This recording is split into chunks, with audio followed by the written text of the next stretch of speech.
My name is Mark Connor, and I'm the Fisheries Coordinator for the Taku River Tlingit First Nation.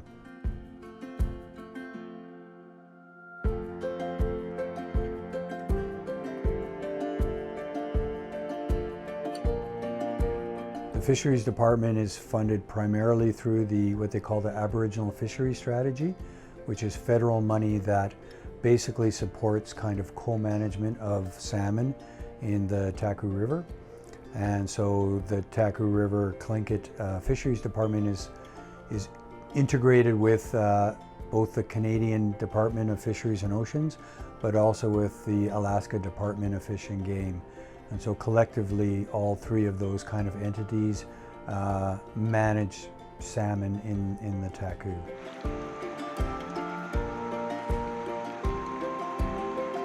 The Taku River Tlingit run a series of field projects that collect information from the salmon run, and that information is then fed to the Canadian Federal Fisheries and the Alaska Department of Fish and Game, and is used to determine things like, for example, the number of fish that can be harvested during the run.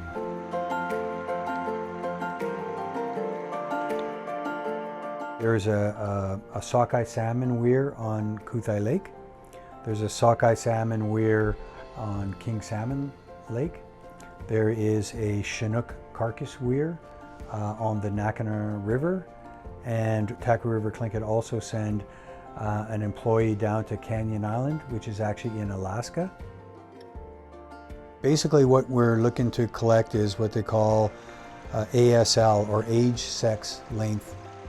The lengths, you just take a number of lengths of fish, you sex them, and then you collect information so that they can determine the age. That's usually done through scale samples. There are different rings that are created on the scales. They're called annuli. It's kind of like when you cut a tree and you can count the rings of a tree. It's very similar with the scales of fish. And the reason we want to know this information is because if you know how many fish have come back as 4-year-olds, you can predict how many are going to come back next year as 5-year-olds, you know, and so on. And so the age, sex, length information is really important. It's part of how we predict future runs.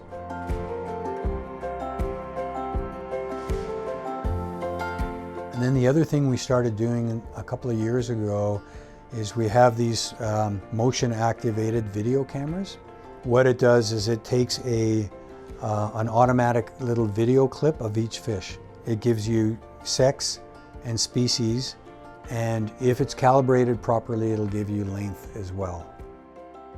It allows you basically to generally keep the weir open.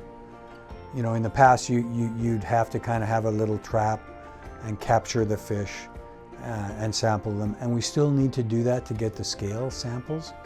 And then otherwise you just leave it open and you let the fish through, so you're never holding fish back. And I really like that because those fish have come a long way.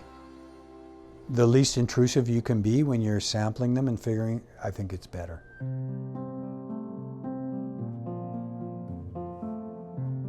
We're working with a couple of universities, Simon Fraser University, and then a research station based through the University of Montana.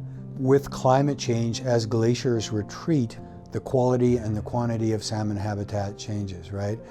In some cases there's more, right? As the glaciers retreat, you're exposing salmon habitat.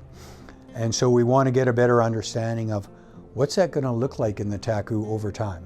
You know, we have a really good study area in mind, and that's the Tulsequa Valley. You know, that glacier is receding quite rapidly. There are salmon in that valley that are expanding their range. And so we had a university professor come in this year. I think he's really enthusiastic about it. He sees the vision, you know, and he sees it.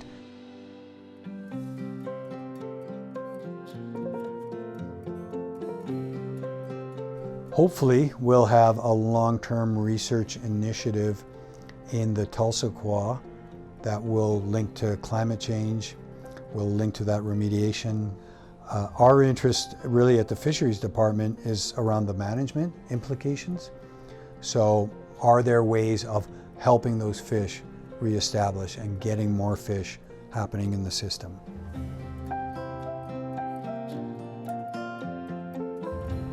I guess first and foremost, I love the land that I have the privilege to work on. You know, I mean, the Taku is basically untouched wilderness, you know, and I'm privileged to live here and to work in that environment. And also, I really have come to really enjoy the people I work with. I have an immense amount of respect for the Taku River Tlingit First Nation and what they've done in terms of, you know, protecting their traditional territory.